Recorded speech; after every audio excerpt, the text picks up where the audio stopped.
Gate খুলবে না দাদা? খুলুন গেট খুলুন গেট খুলুন গেট খুলুন গেট খুলছে না দাদা? গেট খুলুন আমাদের লোক ঢুকবে না।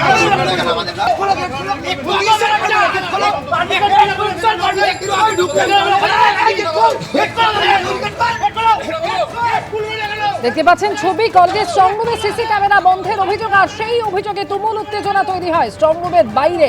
17 মিনিট সিসি ক্যামেরা বন্ধ ছিল বলে দাবি করেছে তৃণমূল। গায়ে জোরে গেট খেলার চেষ্টা, পুলিশ গেট খুললে তৃণমূল কর্মীদের সঙ্গে তুমুল বচসা হয়।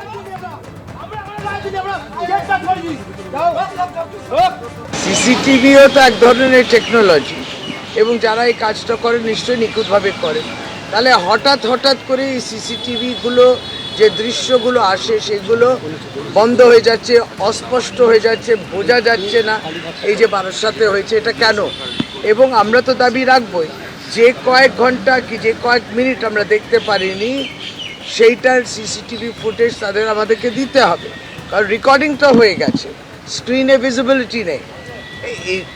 এটা কি মানে মানুষের রায় পড়ে গেছে, মানুষের রায় ব্যালট বক্সে পড়ে গেছে, এবার ওইটা যেন সুরক্ষিত থাক।